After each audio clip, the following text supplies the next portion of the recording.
విజయవాడ ప్రజలకి రాష్ట్ర ప్రభుత్వం ఒక గుడ్ న్యూస్ అందించబోతోంది. విజయవాడ కార్పొరేషన్ని గ్రేటర్ విజయవాడగా మార్చేందుకు ఇప్పటికే అనేక సర్వేలు చేశారు. విజయవాడ సమీపంలోని అనేక గ్రామాలు ఇప్పటికే నగర పంచాయతీల స్థాయికి చేరాయి, కొన్ని మున్సిపాలిటీస్ కూడా ఉన్నాయి. 2011 జనాభా లెక్కల ప్రకారమే విజయవాడలో 11 లక్షల జనాభా ఉంది.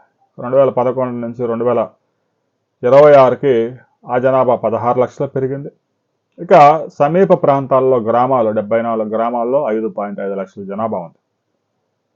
దాదాపు 20 లక్షల జనాభాతో విజయవాడ గ్రేటర్ కార్పొరేషన్ ఏర్పాటు చేసి ప్రస్తుతం ఉన్న డివిజన్లని 120 డివిజన్లుగా పెంచేందుకు రాష్ట్ర ప్రభుత్వం కసరత్తు చేస్తూ ఉంది. మరో 6 నెలల్లో స్థానిక సంస్థల ఎన్నికలు జరుగుతాయని రాష్ట్ర ప్రభుత్వం చెప్తున్నా మరో ఏడాది వరకు స్థానిక సంస్థల ఎన్నికలు ఉండకపోవచ్చు. వచ్చే ఏడాది మార్చి నెలలో స్థానిక సంస్థల ఎన్నికలు జరగవచ్చు.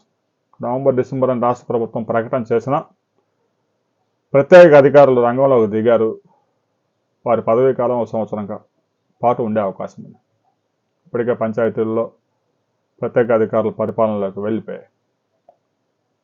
ఈలోగా ఈ సర్వేలన్నీ పూర్తి చేసి దీనికి సంబంధించినటువంటి బిల్లు పాస్ చేసి 74 గ్రామాలు గ్రేటర్ విజయవాడ కార్పొరేషన్లో కలిపి 120 డివిజన్లుగా చేసి 20 లక్షల జనాభాతో విశాఖ నగరం తర్వాత అతిపెద్ద నగరంగా విజయవాడ అవతరించబోతా ఉంది.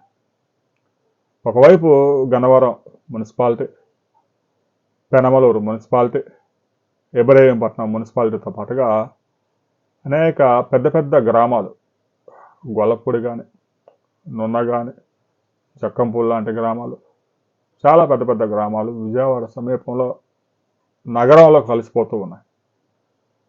దీంతో అటేమో పంచాయతీలుగా ఉన్నాయి, సదుపాయాలు మాత్రం లేకుండా పోతూ ఉన్నాయి.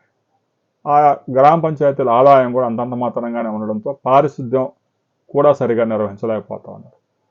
దీంతో కార్పొరేషన్లో కలిపితే పన్నులు అయితే పెరుగుతాయి కానీ సౌకర్యాలు, సదుపాయాలు కూడా కొన్ని పెరిగే అవకాశం ఉంది. అయితే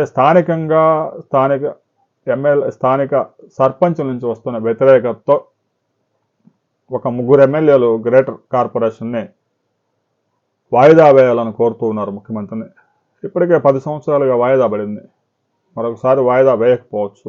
ఈసారి గ్రేటర్ విజయవాడ కార్పొరేషన్ 74 గ్రామాలు కలిపి వచ్చే ఎన్నికల్లో గ్రేటర్ విజయవాడగా అవతరించి రాష్ట్రంలో 2వ అతిపెద్ద కార్పొరేషన్గా ఎన్నికలు నిర్వహించబోతా ఉన్నారు అనే సమాచారం వస్తుంది.